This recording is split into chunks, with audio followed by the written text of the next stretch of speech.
Welcome to Global Citizen Life. Today on the podcast, we have RJ Isaac. Now, RJ moved in June of 2022. He sold nearly all of his possessions except for what they could fit in a suitcase and moved with his wife and three sons, all under the age of 8, to beautiful Montenegro. And he did this with no connections, no income, and just a crazy hope that he could save his sons. So, welcome to the show, RJ. Thank you. I'm glad to be here. And I do want to make one point of clarification with that. My wife Yeah, is over the age of 8. So if anybody was confused about that point, I figured I'd just clarify that quickly. no problem at all. That's all right.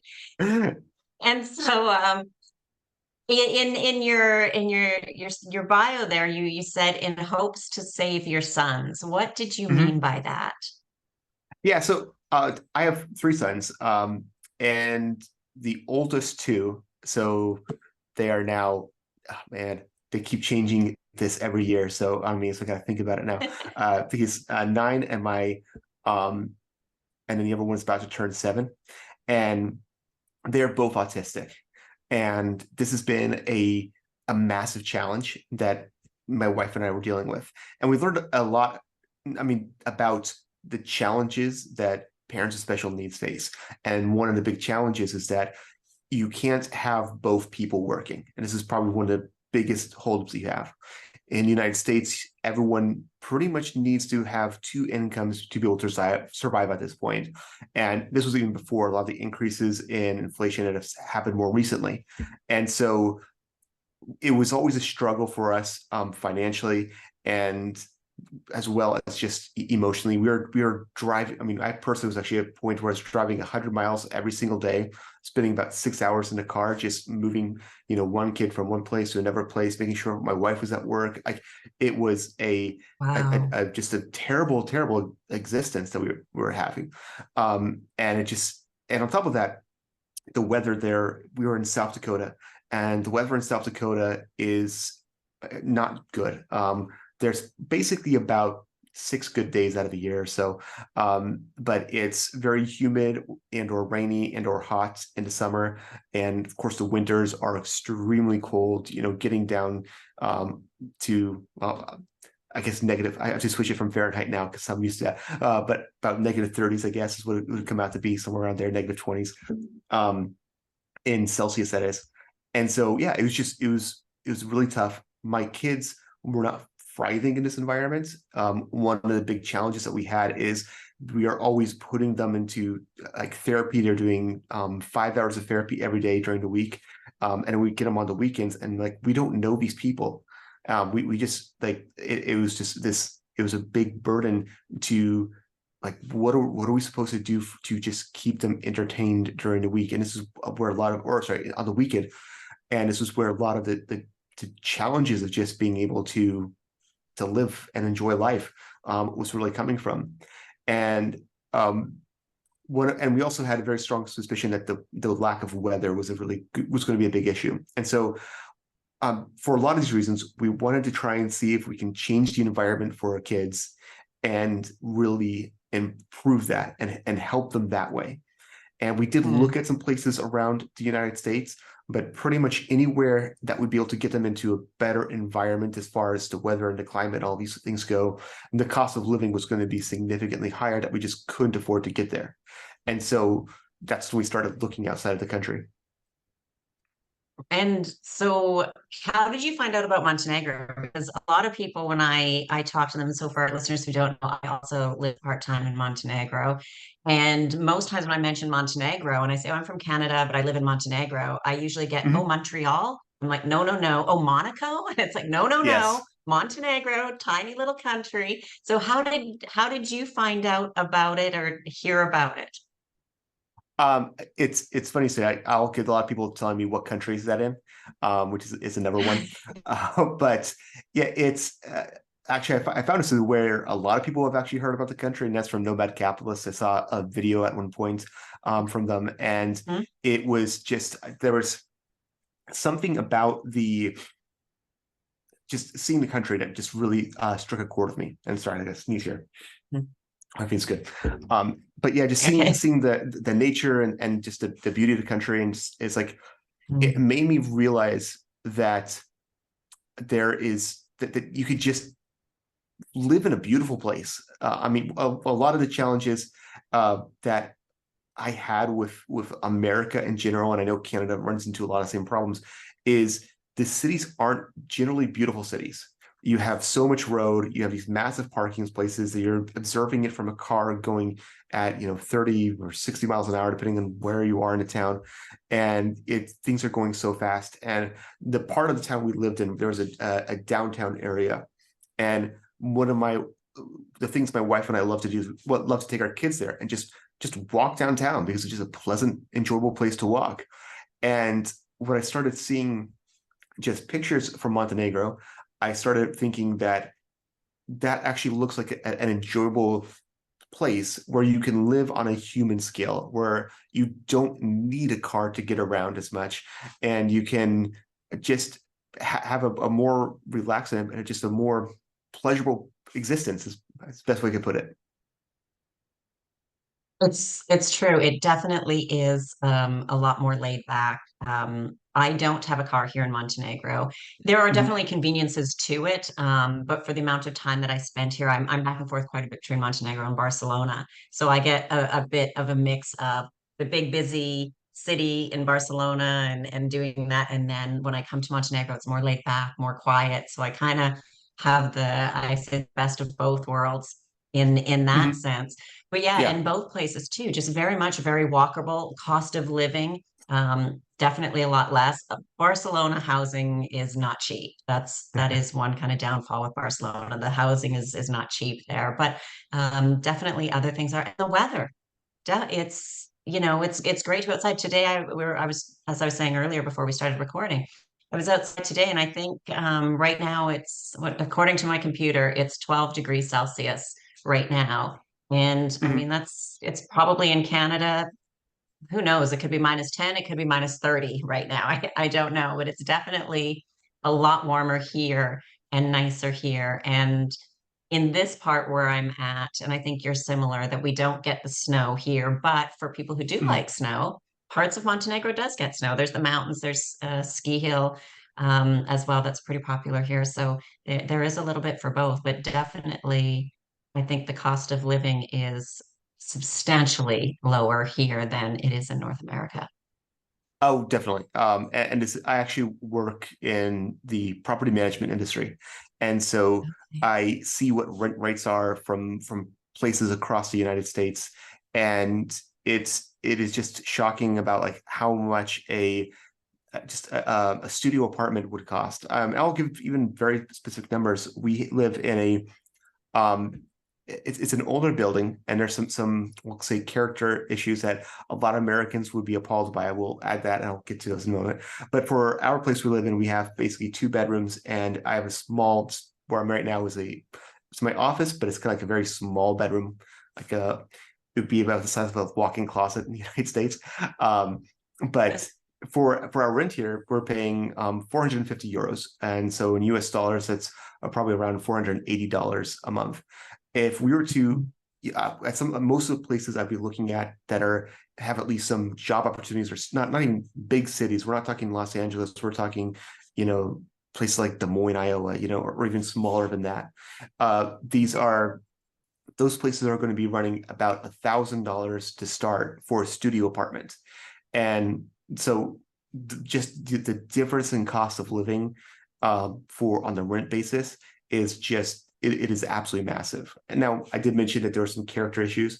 One of the big things, and we didn't actually know this before we started renting here, is we only have hot water in the shower. So our kitchen sink doesn't have hot water, and our Oh, bathroom sink doesn't have hot water. Um, so that's been that was a bit of a surprise to say like, oh yeah, it's only hmm. hot water in the shower. But um, that's that's that's probably the biggest one.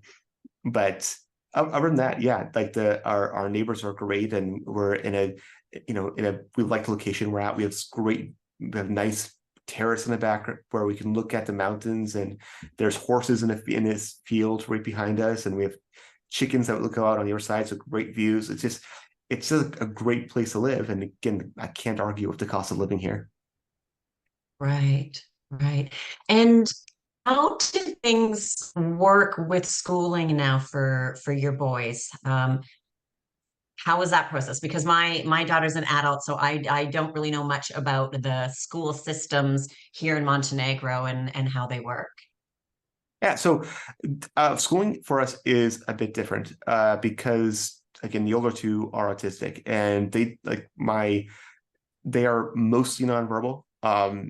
So like I can't have a conversation with either my the older two of my sons. Um, they have grown a lot in their speech since moving here, but they're still not able to have a conversation and not able to understand these things. Um, but my youngest, who just turned 5, he goes to a private kindergarten here that's that's run by some nuns. So it's a Catholic it's a Catholic kindergarten is what it is, and he's going to be able to go there for 1 more year. After that, we have to figure out again where we want to put him in school.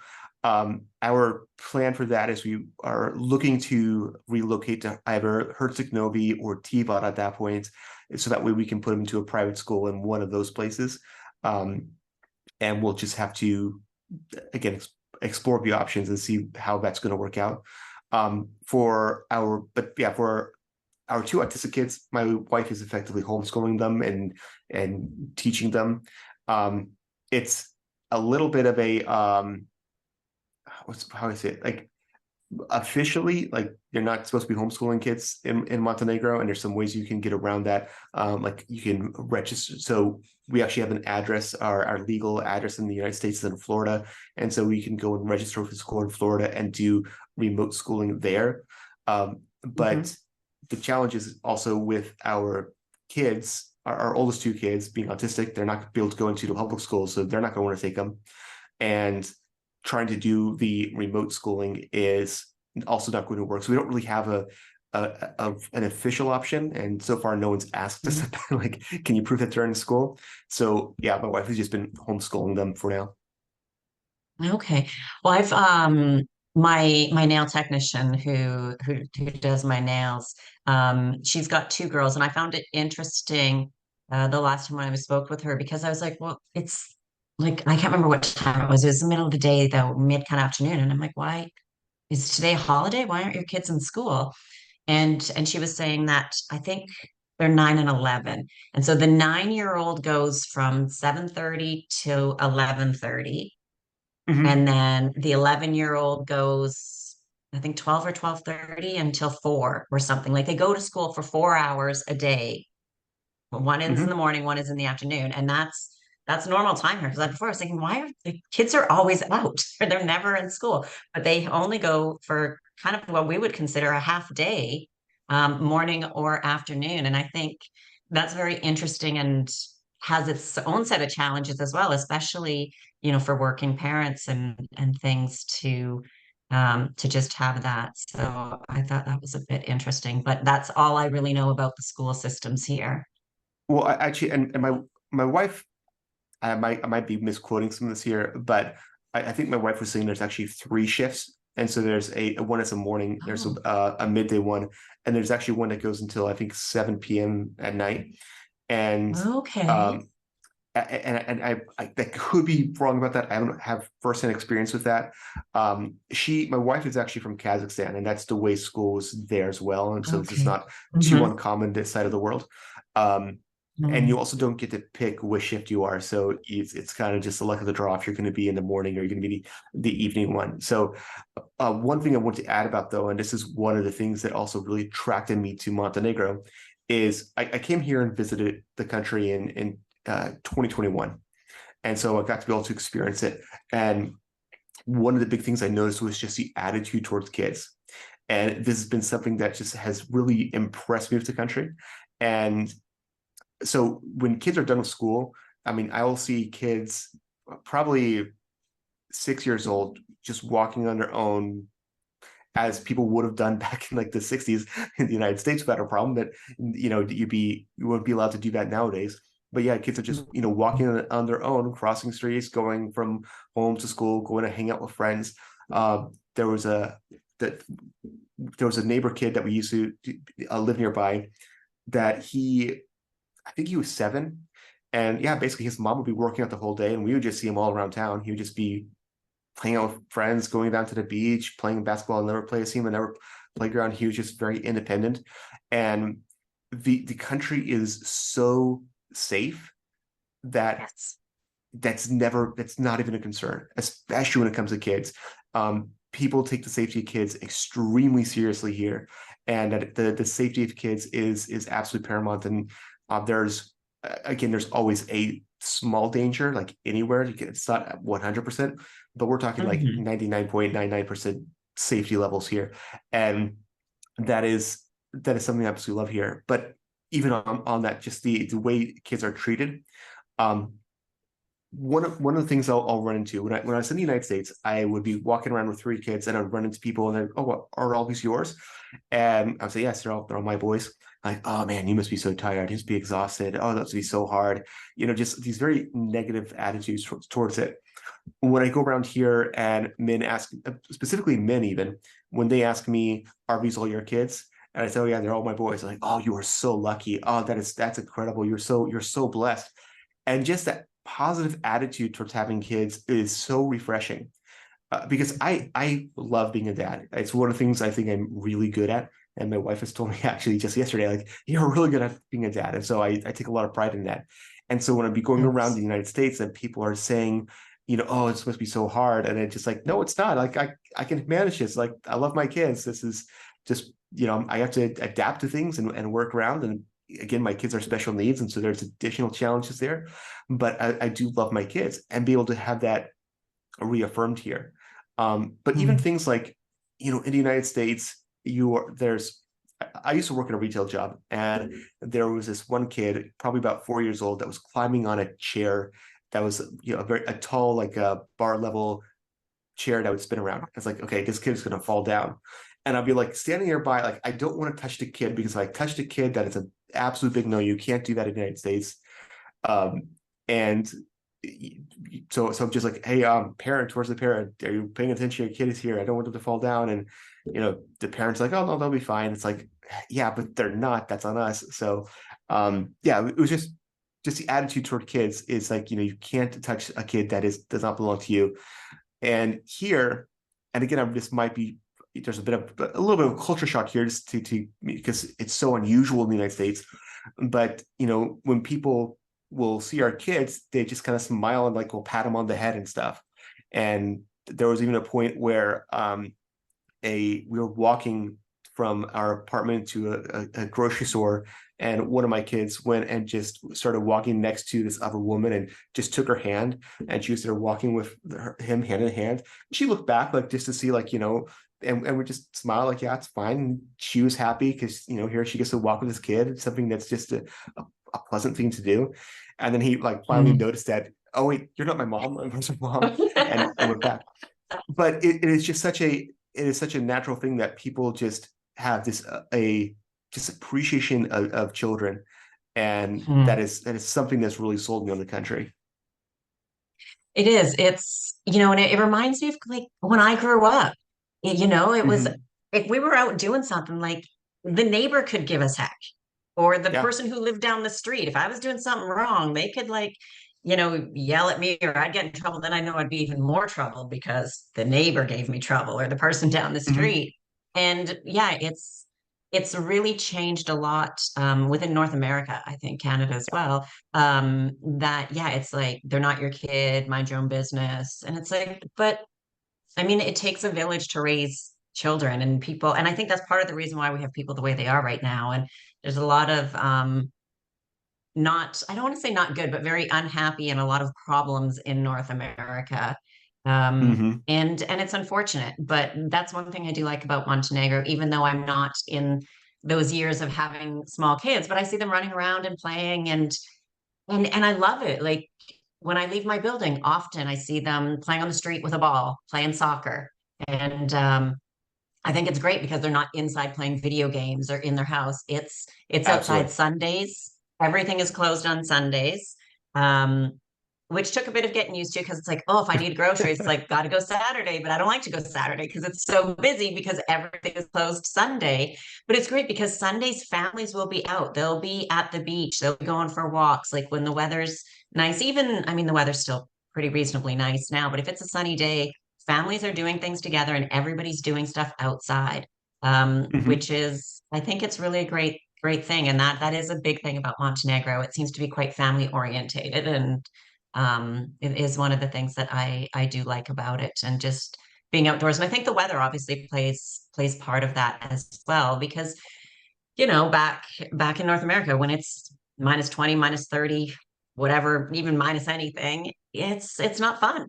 It limits the amount of things that we can do.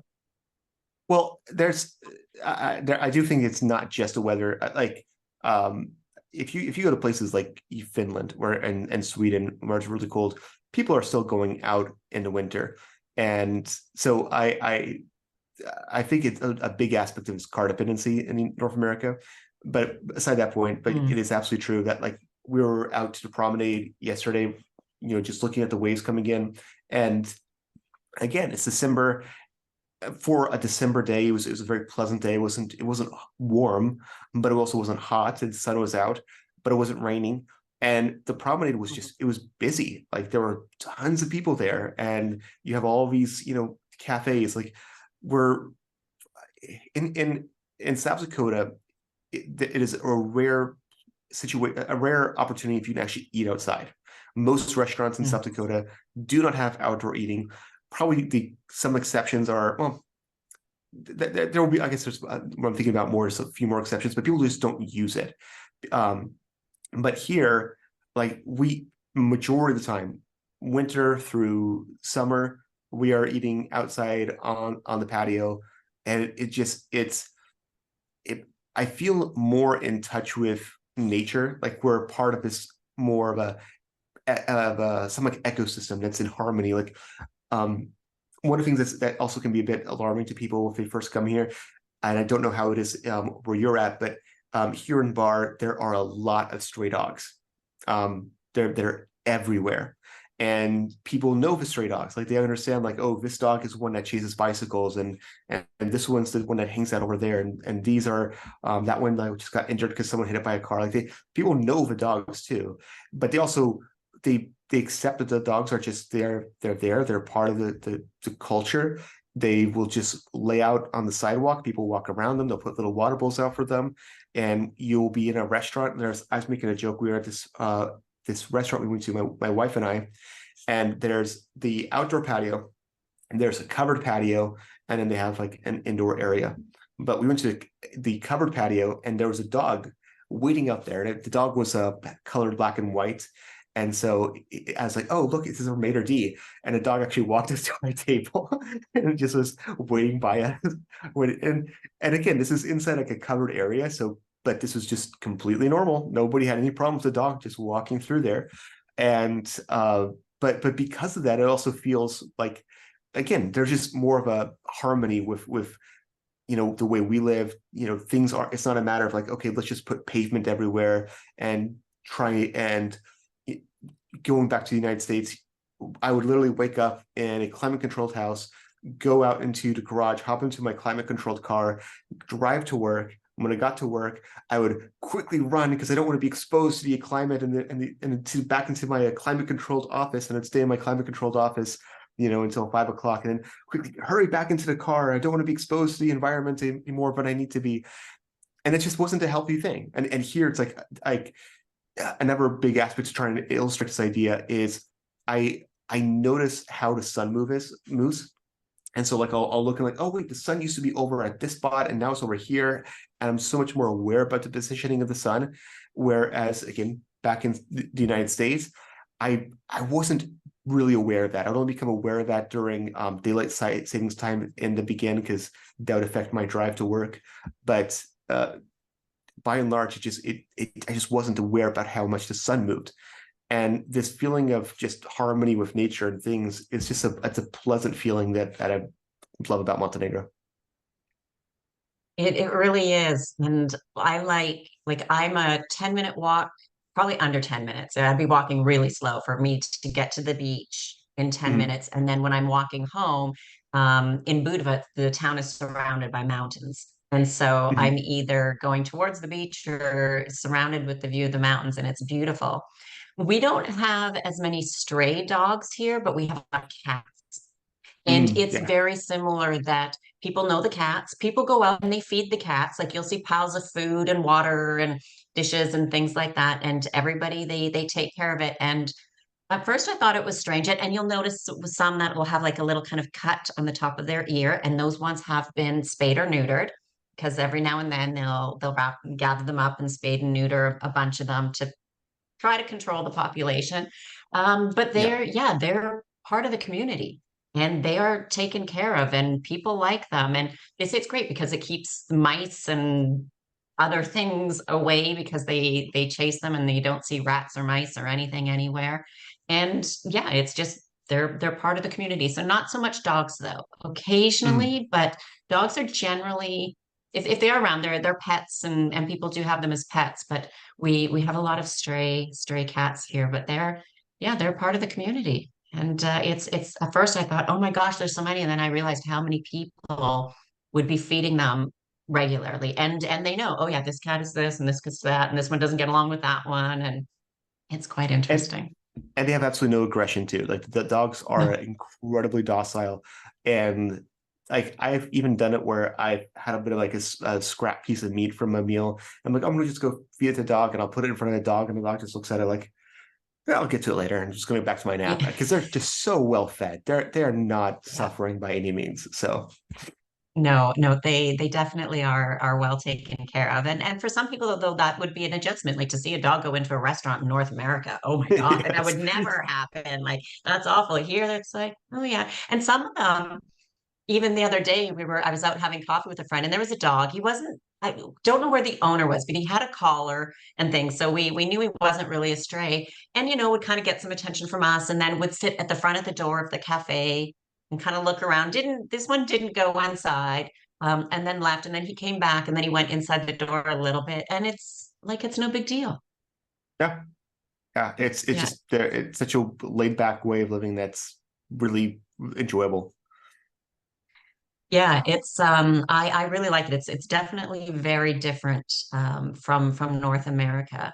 What have been some of maybe the challenges or maybe some setbacks or negative things that you've kind of experienced with maybe just part of the transition or maybe I don't know how it works for you for residency or what you're doing on that aspect for your move here. That's a good question. So when we here in Bar, when we first moved here, we didn't have a car, and we thought that was going to work out well. But Bar, you really kind of did need a car.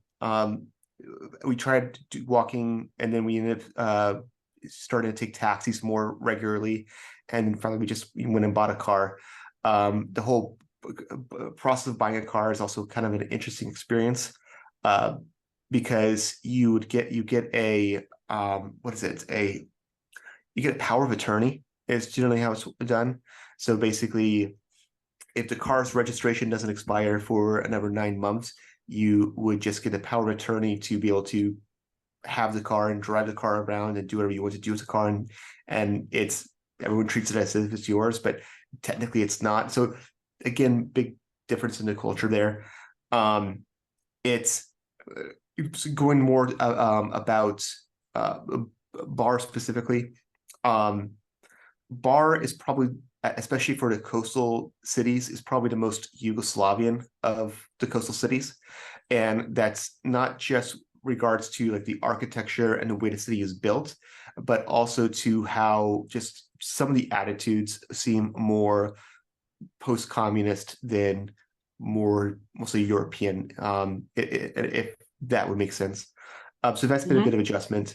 Um, Dealing with, especially dealing with the local municipal office, is in Bar is an absolute nightmare. Um, we're actually registered in TVOTs because it is Okay. actually easier. And you can like I'll give an example, but like there was a point last year where this would be 2022, not, yeah, 2022, where people would start waiting in line to be able to get into the municipal office at 11 o'clock at night the day before.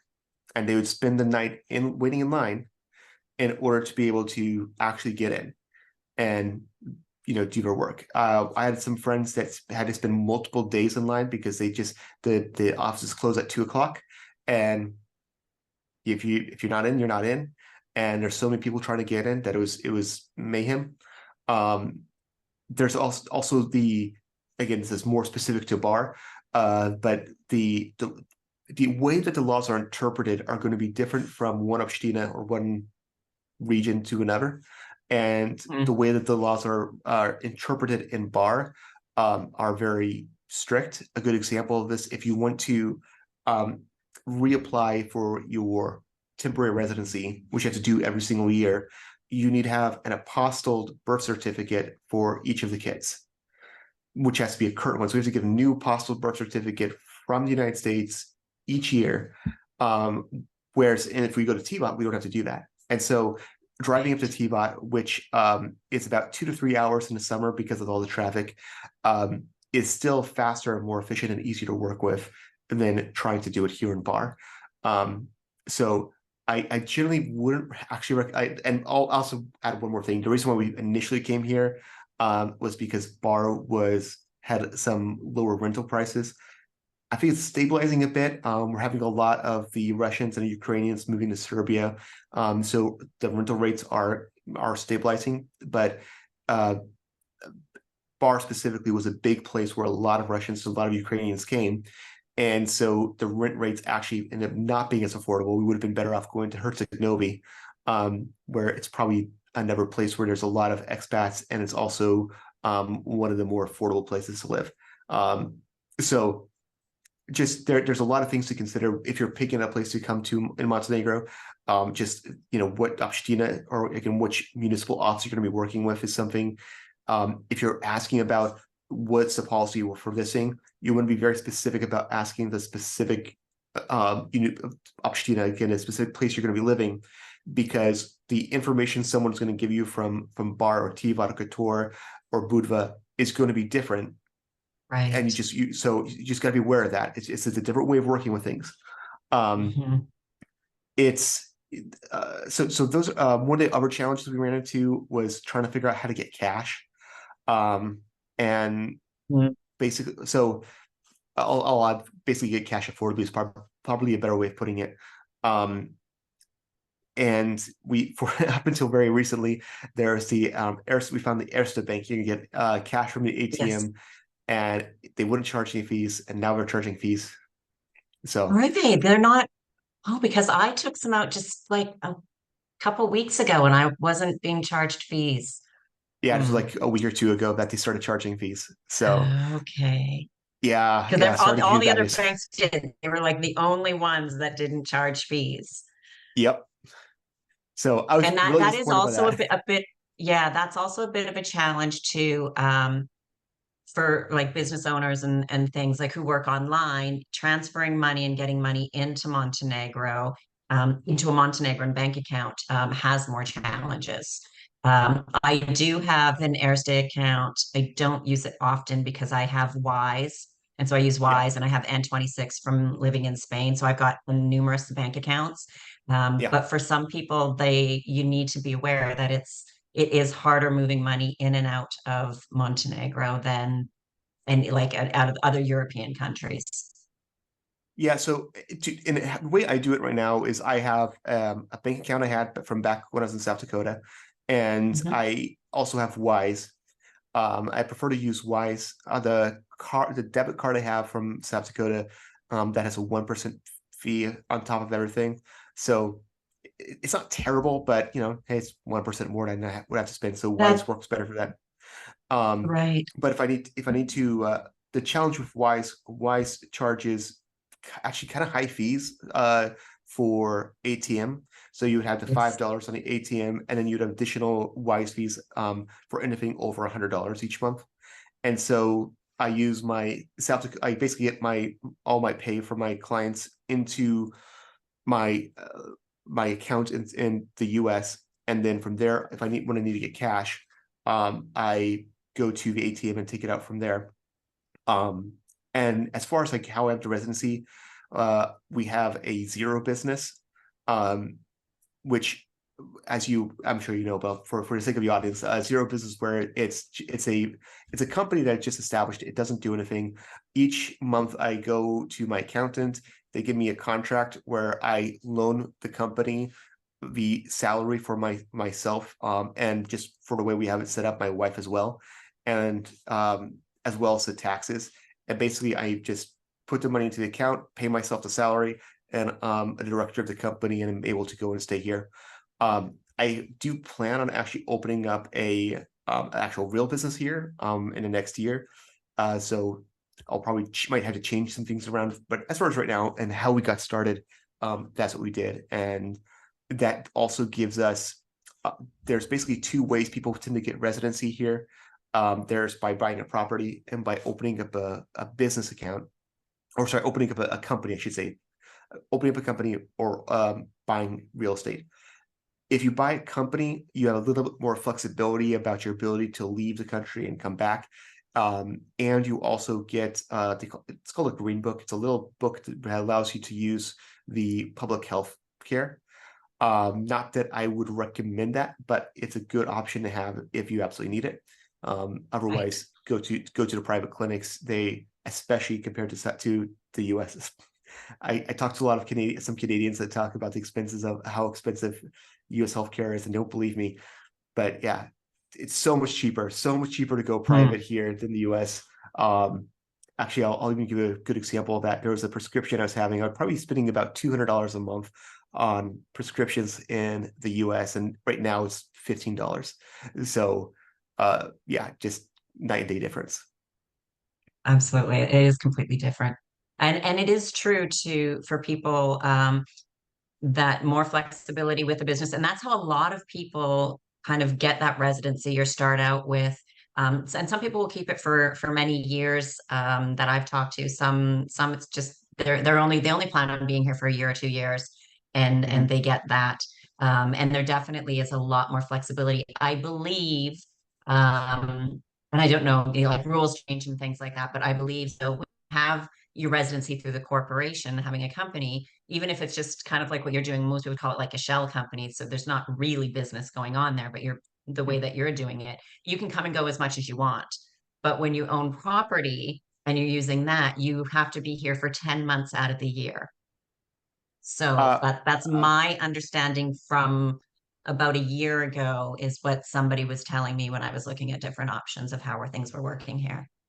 yeah, I think for if you own property, it's actually 11 months. And but so you basically you can be gone out of the country for 1 month or 30 days. If you want to Mm, be out of the country for more than that, you have to notify the authorities that you'll be gone for up to 3 months, but you can't be gone for more than 3 months.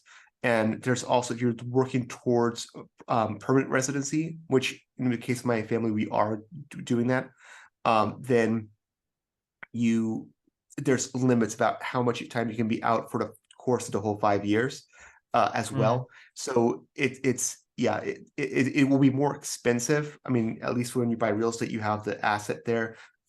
In my case, I have to pay $100 to the attorney, or to the accountant, and then my taxes are like 117, so it's about 217 euros each month, roughly. Um, to be able to maintain that. So it is an right. additional cost to that. Um, Hmm. but again, if you don't have the big lump sum to buy the real estate, and you want to have that flexibility, it's worth it. But I think also, Right. if you're planning on staying here, there is a newer nomad visa option that will allow you to Mm-hmm. stay up to 5 years, but you basically that it will not you're not working towards permanent residency. Right. Most So nomad visas don't allow that. yeah, It's completely different rules for that. And that's good to mention so that people are aware. You want to think about kind of what's the long-term goal, right? yeah, If this is only temporary and people are trying, they're like, oh, I want to spend, a couple of years in this country, a couple of years in that country. Great. You look at those options. But for those who are thinking more kind of long term, going that digital nomad visa, which is usually easier to get, but it's not good for long term if you want to get permanent residency anywhere or citizenship anywhere. That usually that time does not account towards it. I will add a point on that about it being easier to get. Um, because it's new, it's not even a year old yet. Uh, and the from what I've heard from people, the municipal offices, they don't like change and they don't like dealing with new things and figuring out these things. So they're not, it may not, it's going to change quickly, but right now Right. may not be the easiest thing to go through. But Mm. what I do recommend, if it doesn't matter how you're planning to go through, you don't need to really work with an attorney unless you actually have some really serious things going on that really complicate stuff.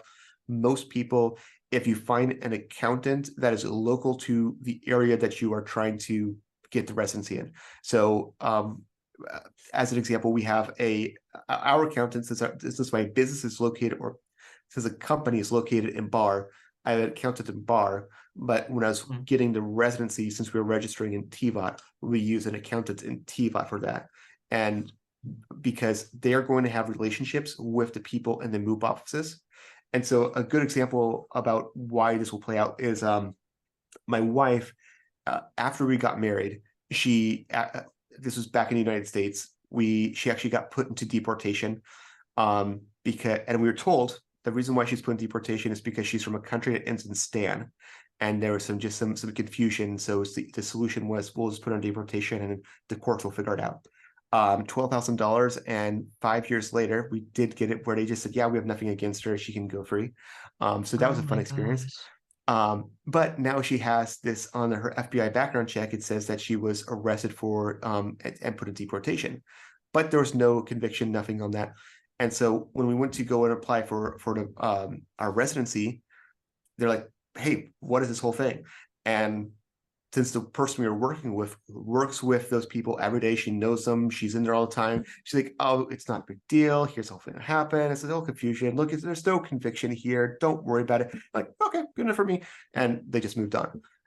Yeah. So I that'd be my thing. Don't worry about working with an attorney. Get an accountant and just make sure they're local to the office that you want to apply, and it's very localized. And just understand that point. And it's good. And it kind of comes back to they're about community, right? Every Yes. town and place, and it's about community. And so it kind of is who you know and getting to know people. And Hmm. and they're all small towns. So for people who don't know, population of the country of Montenegro is in the ballpark of around 650,000 people. And so it's Yep. small. Very It's small. small. So all these different towns, or sometimes you'll hear people call them cities, like they're not compared to standards of North America, they're small towns. And so Yeah. people know each other and it's community. So when you work with people, as you said, in the local community, wherever you're going to be, for one, for the rules are different, but it's also, it's like, oh, you know this person, oh, you've talked to them, you're, oh, client, oh, okay, no problem. And it just makes things easier and smoother. And on that point, it's you don't want to be to get on people's bad side. Not that I have experience of this, but like since you're always running into people, recognizing people, like you want to be cordial with people. You know what I mean? And this is should be Hmm. fairly normal, but um, uh, one of the going to aspect of the community side of things. One of the things that I found so fascinating is how the driving experience here is very organic and very communal. And so a lot of times the roads are so narrow that only one car can get through. And you just have this bit of like understanding negotiation about who's going to go first, who has to wait, who pulls to the side. And it's again, if you're going from the United States where you hop in a car and you're driving in your lane, and if someone pulls you off, you're like, oh, how dare you, you follow the rules. And here it's like, yeah, you know what, the people are just they're driving, they're trying to get to places. Oh, that person's speeding like a maniac. You know what? Hey, he probably has a pregnant wife in the backseat or something. I'm not like that's his deal. Maybe there might be a cop there that'll deal with it. Doesn't bother me. Like, and it is just such a. I actually when we were here for a year before we got a car, and I didn't drive that whole entire time. And I'm looking at all the driving like, man, this looks really intimidating. I'm not sure about it. now if I'm actually driving places, I actually enjoy driving here more so than I do in the US. And it was also kind of odd. We went and drove up to the capital, Podgorica, and they had a speed limit of 100 kilometers an hour. And it's like, wow, we're going so, it's like the fastest we've gone since we've heard it's 100 kilometers an hour. Oh, wait, that's like 80 miles an hour. We'd be going like, sorry, so that's 60 miles an hour. We'd be going 80 miles an hour every single day on the highway interstates in the US. This is actually would be considered slow by American standards. But again, it just goes back to that lower pace of life that Yeah. you don't have these easy interstates where you just go from point A to point B and have my between the town we used to live in the US and my parents, it was an hour drive between the two, and there were 4 turns. I know all 4 of those turns very well because I would drive back and forth so much. Mm. And but here, if you're driving up the coast, you're just constantly turning because it's all these mountain roads, and you're just looking at these views. And it's like, just take your time, enjoy it, and yeah, it's such a more peaceful, relaxing way of living. And again, if you and on top of that, if you have like I have a job that's based in the US, so I have a US income. It's like the best of both worlds here. Absolutely. Absolutely.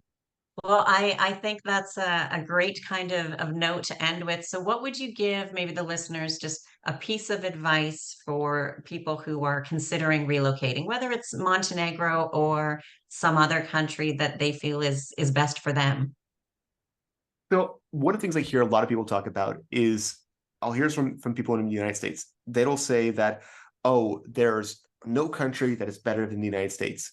United States is the best. You just go around, look around, like, and I mean, if you think there's problems with the United States, go take a look at Egypt. Go take a look at Pakistan or China, and tell me that you don't love to be an American.